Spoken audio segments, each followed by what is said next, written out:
Hey guys, welcome back to another episode of the Physiology Secrets podcast. I've got Tyler with me today, and we're going to be talking a bit about swimming and some of the common things that we've seen, in particular what Tyler's seen in some of the mistakes swimmers make or triathletes make when they're trying to improve their swim leg. So, do you first of all just want to talk about, for those who don't know, your swimming background? Do you want to just quickly have a chat about that, and then maybe go through some of the race times that you've been able to achieve with your I guess, swimming ability over the last little while? Yep. So my background is, I suppose, as a sport swimming through high school, at not a great level, but a few sort of state level and one national open water championships. And then post high school, I stopped swimming a little bit, but I spent a few years working as a coach with some junior athletes, as well as some senior athletes and some older, I guess, adults, more for fitness. And then more recently, in the form of triathlon swimming, I've had some reasonable results. So sometimes I had a couple of sub 50 Ironman swims, one at Port and one at Busso, which got me fastest age group swim time. And Xterra, Taiwan, I had the fastest overall swim that day. So that's I guess some of my swimming credentials, for lack of a better term. Yeah, so pretty much what we're getting at is you've got a bit of knowledge about how to swim fast in the water and what sort of goes into a pretty strong swim leg for a triathlete, but then also just swimming in general. So perfect person to talk about some of the common things that you see. And we've sort of had a chat over the last little while, even between us here, about some of the things we see when we go to pools and see different athletes doing different drills and things like that, and using different assisting tools like kickboards, paddles, things like that, and maybe some of the things that might be going really well for them, but then maybe some of the things that are not so great. So do you want to just chat through some of the common mistakes athletes are making when using some of these implements or using some of the drills to try and better themselves? Is it actually making a positive change or not? Yeah, so this is, I guess, some of my philosophies and things that I find at least work for me, and I've seen with some athletes, that some of our coaching guys and met some membership guys that we've done a little bit of work with. So certainly not to say that this is gospel, and if you've got something that works for you, stick with that. Yep. I won't talk too much about specifics of technique because there's probably a longer discussion for another day. But in terms of probably two areas, I'll talk about volume, in particular of individual sessions. So I think, from what I see as a rule, triathletes especially, to me, just swim for too long in a session. Now, I'm seeing people that aren't necessarily the strongest swimmers going out and swimming 4 to 5k sessions multiple times a week. Now, it's a long way in the pool, and I see these sessions being done week in, week out without any real improvement. It's almost just we go through the motions, and we just do this week in, and think time in the water is, we're just going to get better, which initially, and sure it will, but if we're just doing the same, I guess, intensity for the same session, again and again, we're just going to keep doing that same sessions without a lot of improvement going on. So one thing that I really do in my swimming is train, not all the time, but train at a speed or at a range of speeds. And then once I can swim those speeds, I then increase the distance. Or I think a lot of time, I don't know if you've seen this, a lot of time people are training at their distance that they want to get to, and doing that, and then trying to get the speed up from there. As an example, if I'm going to do a set of hundreds, a common set that I do, then I might have a goal. If it's a half Ironman build, I might have a goal to be doing 2100s at a target time. So maybe for me, I might be aiming to get to 2100s, holding say 116 and going off a 130 go time. That might be it. I'm not going to do 2100s in the first week. I am probably going to try and do 10 100s, or it might be 8 100s, or depending on where I'm at in my build, it might be 8 100s pretty much at that goal time. I'm not going to be going much slower than 118 or 120. If I can't do that for more than 8, I'll do 8, and I might be doing it off a minute 40, say, so a bit slower go time. I'm then going to progress from there. That might be my start. I might get to 10, 12, 15, whatever it might be, and then I might be able to bring down that 140 to a 135 go time or a 130 go time. and do it that way. Rather than doing 2100 at the start where I'm swimming at 140, which is obviously a long way off where I want to be, and I'm needing to go off 2 minutes, and then trying to bring that down. I want to be swimming the way I want to be swimming, I suppose, from the start, and then building my ability to hold that for a longer period of time. What I find in swimming is that if you are fatigued, then it falls apart. So if you're trying to do 4K and you're off very little swimming, and the fatigue sets in, then the technical aspect goes right away. So we have things when body position drops, catch gets weak, we get short at the front, we get short at the back, and then we do that for 2Ks because we've got such a long set and we're fatigued. We've just done 2Ks of building really bad habits.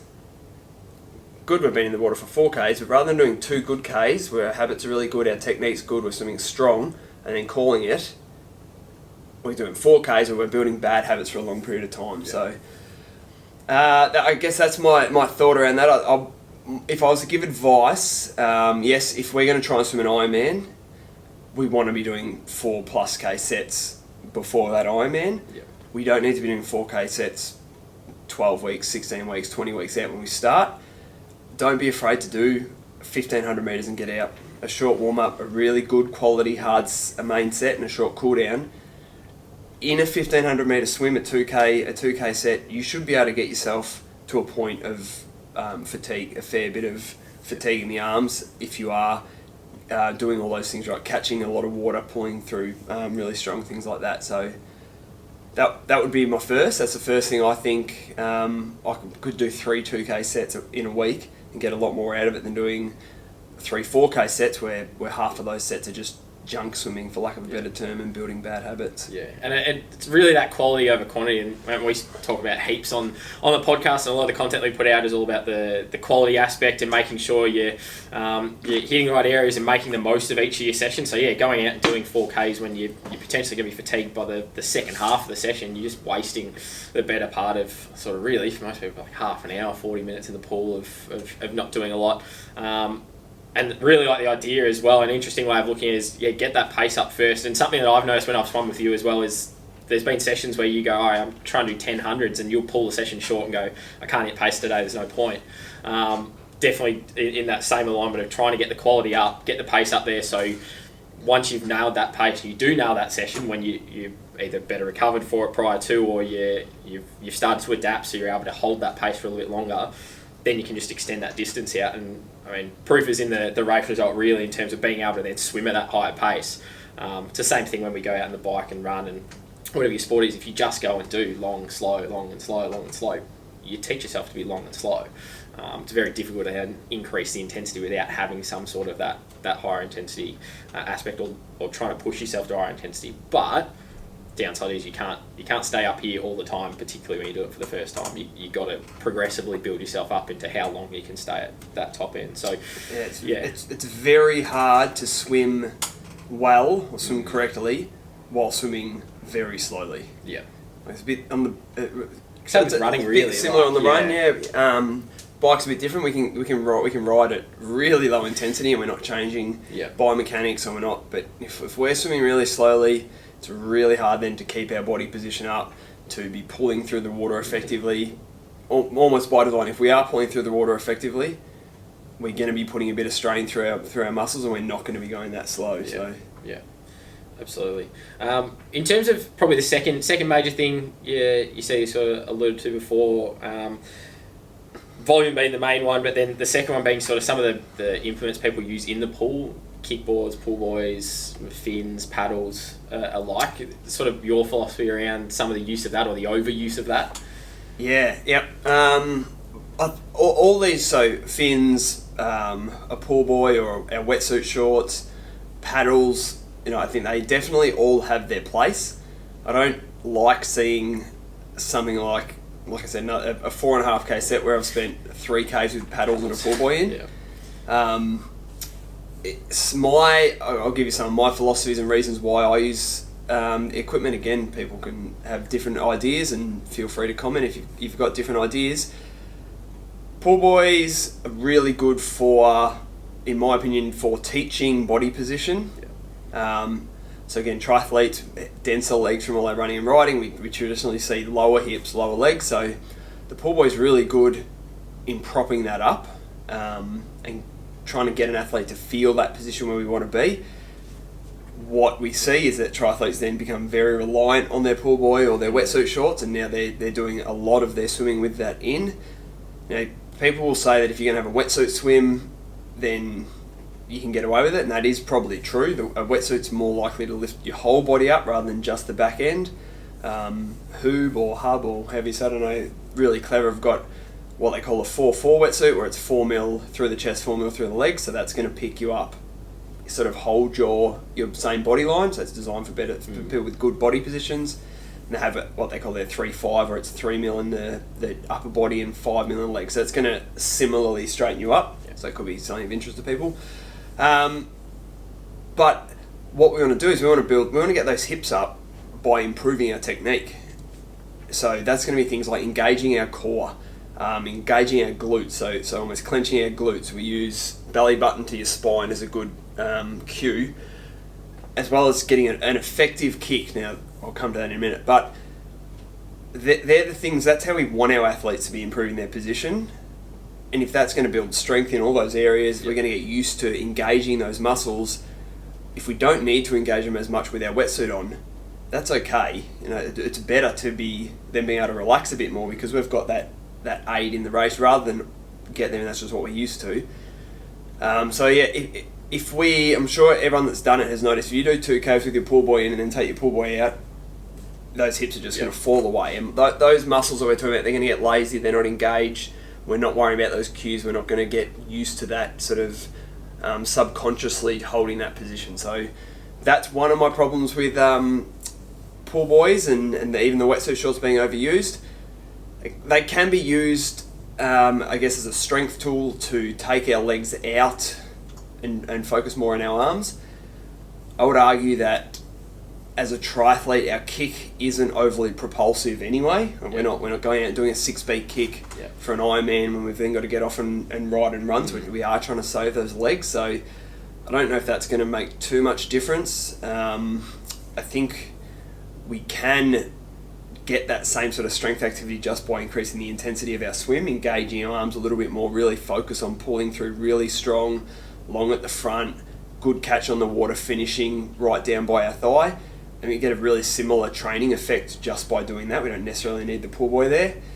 The ability to slow a kick down to maybe a 2-beat kick, where it's all about rhythm, body position, again, very little propulsion from that kick. We're going to get that same. We're still now relying wholly on our arms without the use for that pull buoy. What it does, we really want our body to be one unit. So from our torso through our hips are really important. We drive through those hips to our legs as one connected unit. It all works together. We rotate through the hips at the same time as we're rotating our upper body, and we use those hips to just generate that almost the power to keep our legs up. Whereas when we start putting pull buoys and anything, we start to disconnect that. We start to disconnect the upper body and the lower body, and things can fall out. We'll see people, for those who are just listening, bending sort of at the hips rather than keeping that all in one plane. So again, they do have a place. For me, it's more of a teaching tool rather than something that we're going to do for a long time. Which brings me to what generally goes with that, paddles. We had this discussion here. Paddles should make you faster, and at the same time should make it harder to swim. We should be giving us a greater hold on the water. So each stroke, we should move more water, which should propel us further forward, which should in turn make us go faster, which should be harder because it's gonna put more strain through our muscles. Make us work more. I personally don't do more than about a K with paddles, and I generally don't do much more than 200s, sometimes maybe some 400s, but like my normal go-to paddle set will be a 200, and it will be hard, like pretty much sort of threshold type work, but I'll take a 100 with no paddles in between, and my paddles work is real quality. It's a quality session. I guess it's like doing a track session or something like that. I'll talk about myself because I don't want to talk for someone else. If I was to try and do 2 kilometers with paddles, I will fatigue really quickly. And what I'll find that will do is I will stop using the paddles as they're intended. I might alter my hand angle so my hand slips through the water a bit more, rather than that full face of the paddle seeing the water. Because I know I just won't be able to sustain that extra load at a quality work for 2Ks. It's gonna cause me some issues, potential shoulder things and things like that. And again, when I see relatively inexperienced swimmers doing 500s or something like that, or just jumping in doing the whole set with pads and paddles the whole time, I question whether they're getting anything out of having those paddles on. If they are using them effectively, they must be very strong. There is some risk of injury, but more likely is we're not using them, and then we're developing bad technique again. So the paddles are good. I think is that they are good for a strength type exercise, but to me that's your quality work. They are, again, as a good training tool. This is what it should feel like when you grab the water. We should be trying to generate that same type of feeling and resistance that we get from our paddles without our paddles, right? Just as a subconscious or a proprioceptive type thing, where you want to feel that feeling in the water. Use some paddles to get it, take the paddles off. Now, can you replicate that feeling by grabbing a really, really good amount of water? What's the last one? Fins, and probably the other one that just popped into my head if we've got a little bit of time, because we start to wrap it up soon. But probably a quick one of fins, but then maybe snorkels as well. Only from whenever I see, I've never used a snorkel in the pool, so I'm looking at it from an outside perspective. But whenever I see it, you're not getting that. Like I said, moving as one, you're not getting that head rotation, the breathing position that you would be aiming for in a race. And all right, fins. I think fins are used effectively in swimmers' programs as almost a leg strength type, a specific leg training activity. We increase the resistance through our kick, so it's then a bit harder on our muscles, and it's going to help us strengthen up those specific kicking muscles. So again, I would question how much kicking a triathlete wants to do, how much stress they want through their legs in that swim. Probably not a lot. One thing I think flippers are really good for, it's getting a pointed toe. Now, triathletes, the runners classically have really poor plantar flexion. So when we try and point that toe as best we can, if you are to ask a swimmer to do that for you, they will get it's like a ruler from that down that shin onto that foot. That is like a ruler. And if we could take a runner who's in a lot of dorsiflexion a lot of the time while running, we find they can't get there. Really good thing for you guys to do if you want to feel it. Do some kick with your toes as pointed as best you can, even uncomfortably so. And then come back to just sort of, I guess, a walking position, almost a 90-degree bend at your ankle with your foot, and try and kick. And you just knife the water. Your foot just knifes the water. You don't go anywhere. So flippers is really good at sort of training us in that regard, because when our fins are on, it's going to straighten our toe out, which is why I think a lot of us find them quite uncomfortable. We're not used to that. So that's a good thing. The other thing is with drills. Actually, and we'll come back to drills. So that's the last thing I want to talk about. A lot of drills, like we might do 3 strokes, 6 kicks. So we're doing 3 normal strokes, and then we're going to pause. I'm going to hold in that position, trying to work on getting a really effective catch position. Maybe we're not the strongest of kickers, so if we don't have our flippers on, we might find ourselves basically coming to a halt. So fins are really good in that regard, in just being able to make sure we're doing drills correctly. Don't have to concentrate too much on that, because our flippers will keep us moving through the water. Even with things like catch up, where we're pausing at every stroke, so 2 hands at the front, 1 arm, wait till it gets back, touch hands, go again. Having our fins on in that situation just helps us keep a bit of speed through the water, so we can keep our body position up. So another really good use for fins there. The snorkel. There's a place for all these things, but when it comes down to it, we're not going to race with flippers, we're not going to race with a snorkel, we're not going to race with a pool buoy or our wetsuit pants. We might race in a wetsuit, we know, but different thing, we're not going to race with our paddles on. What a snorkel is really good for is teaching a really neutral position, a good neutral head position. We don't have to worry about breathing and getting back to it, getting back to it. We can just have it there. We can take cues if we have a coach there. He can really say, just look a bit further down.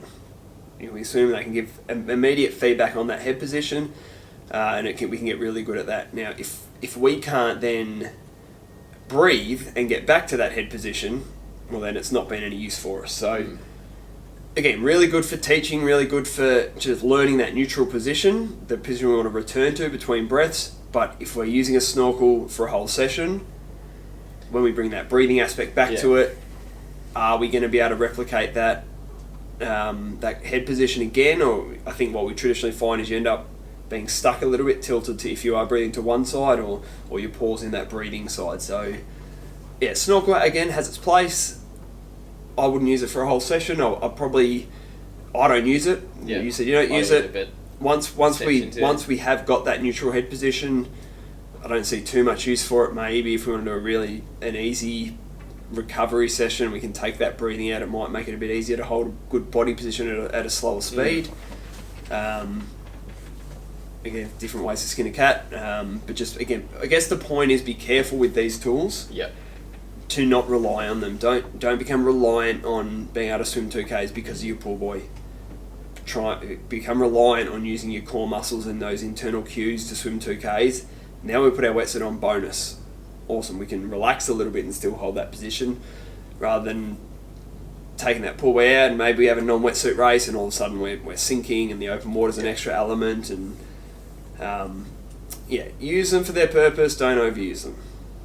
Yeah. So in summary, it's a case of we just want to keep everything in the pool as quality as we can, and make the most of the laps that we are swimming, or if we're out in the open water, the time that we are out there, and really do the things that are going to help you get into that position really on your own. Learn the position yourself, because then when you do implement some of these strategies or some of these tools to then either progress it or revisit it if you feel like there's something wrong, you're going to be doing it correctly. And again, in the appropriate doses, it's actually going to make a positive effect, as opposed to what we have talked about, where we see athletes go out and they'll do their entire set with paddles or their entire set with a pool buoy. And I've even had a conversation with an athlete before where they physically swim faster. Their sets are faster when they have a pool buoy in than when they take it out, and they're actually kicking. So it's the type of thing that, I mean, that really just shouldn't be happening in a technique, because you get out into race day and inevitably you're going to be slower than what you trained at. So it's only going to be detrimental to performance. Anything else you want to quickly add in before we do wrap up? I'll wrap it up on drills, because I see it all, like, as triathletes, a lot of us swim by ourselves. We may have a group session, or we're not swimming with a club as such, so often we're swimming with no coach. And I see triathletes all the time out there doing their drills. They might be doing catch-up, they might be doing single arm, they might be doing 3-stroke 6 kick or 5-stroke 6 kick, some variation on that. And I see them doing really poor technique during a drill. So if we're doing a drill, hopefully we know why we're doing it. Right? Why are we doing single arm? Why is single arm in our program? Why am I doing 3-stroke 6 kick? If I'm doing 3-stroke 6 kick, I'm probably working on an effective catch position at the start of my stroke. I'm probably working on an effective body roll, so getting used to that that good body roll position. And we're probably working on finishing the stroke down at our thigh, so that bottom arm's down there. The next question is, am I doing this correctly while I'm doing the drill?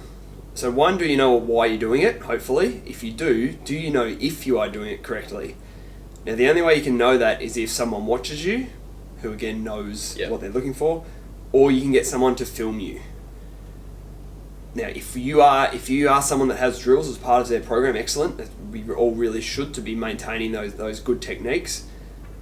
But if that's you, we really need, I would hope, once a fortnight at least, when we can, someone to film you, someone to have a look at what you're doing, and bring back. Because when you did it with your coach maybe a month ago, you probably nailed it in that session.